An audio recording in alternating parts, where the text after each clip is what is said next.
The Smiling Man. About 5 years ago, I lived downtown in a major city in the US. I've always been a night person, so I would often find myself bored after my roommate, who was decidedly not a night person, went to sleep. To pass the time, I used to go for long walks and spend the time thinking. I spent 4 years like that, walking alone at night, and never once had a reason to feel afraid. I always used to joke with my roommate that even the drug dealers in the city were polite, but all of that changed in just a few minutes of one evening. It was a Wednesday, somewhere between 1 and 2 in the morning, and I was walking near a police patrol park, quite a ways from my apartment. It was a quiet night, even for a weeknight, with very little traffic and almost no one on foot. The park, as it was most nights, was completely empty. I turned down the short side street in order to loop back to my apartment when I first noticed him. At the far end of the street, on my side, was the silhouette of a man dancing. It was a strange dance, similar to a waltz, but he finished each box with an odd forward stride. I guess you could say he was dance walking, headed straight for me. Deciding he was probably drunk, I stepped as close as I could to the road to give him the majority of the sidewalk to pass by me. The closer he got, the more I realized how gracefully he was moving. He was very tall and lanky, and wearing an old suit. He danced closer still, until I could make out his face. His eyes were open wide and wild, head tilted back slightly, looking off at the sky. His mouth was formed in a painfully wide cartoon of a smile. Between the eyes and the smile, I decided to cross the street before he danced any closer. I took my eyes off him to cross the empty street.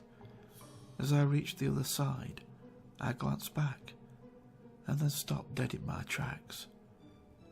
He had stopped dancing and was standing with one foot in the street, perfectly parallel to me. He was facing me, but still looking skyward, smile still wide on his lips. I was completely and utterly unnerved by this. I started walking again, but kept my eyes on the man. He didn't move. Once I had put about half a block between us, I turned away from him for a moment to watch the sidewalk in front of me. The street and sidewalk ahead of me were completely empty. Still unnerved, I looked back to where he had been standing to find him gone. For the briefest of moments I felt relieved, until I noticed him. He had crossed the street and was now slightly crouched down. I couldn't tell for sure due to the distance of the shadows, but I was certain he was facing me. I had looked away from him for no more than 10 seconds, so it was clear that he had moved fast. I was so shocked that I stood there for some time, staring at him, and then he started moving toward me again. He took giant, exaggerated tiptoe steps, as if he were a cartoon character sneaking up on someone, except he was moving very, very quickly. I'd like to say at this point I ran away, or pulled out my pepper spray, or my cell phone, or anything at all, but I didn't. I just stood there completely frozen, as the smiling man crept toward me. And then he stopped again, about a car length away from me, still smiling his smile, still looking to the sky. When I finally found my voice, I blurted out the first thing that came to mind. What I meant to say was, "What the fuck do you want?" in an angry, commanding tone. What came out was a whimper. What the fuck? Regardless of whether or not humans can smell fear, they can certainly hear it. I heard it in my own voice, and that only made me more afraid. But he didn't react to it at all. He just stood there, smiling. And then, after what felt like forever, he turned round, very slowly, and started dance walking away, just like that.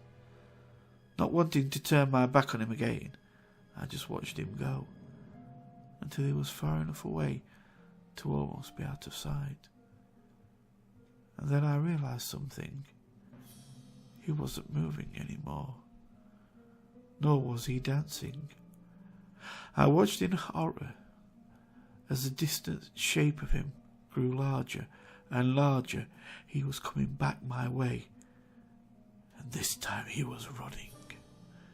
I ran too. I ran until I was off the side road and back onto a better lit road with sparse traffic. Looking behind me then, he was nowhere to be found. The rest of the way home I kept glancing over my shoulder, always expecting to see his stupid smile. But he was never there. I lived in that city for 6 months after that night, and I never went out for another walk. There was something about his face that always haunted me. He didn't look drunk.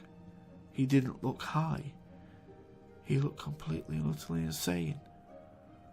And that's a very, very scary thing to see.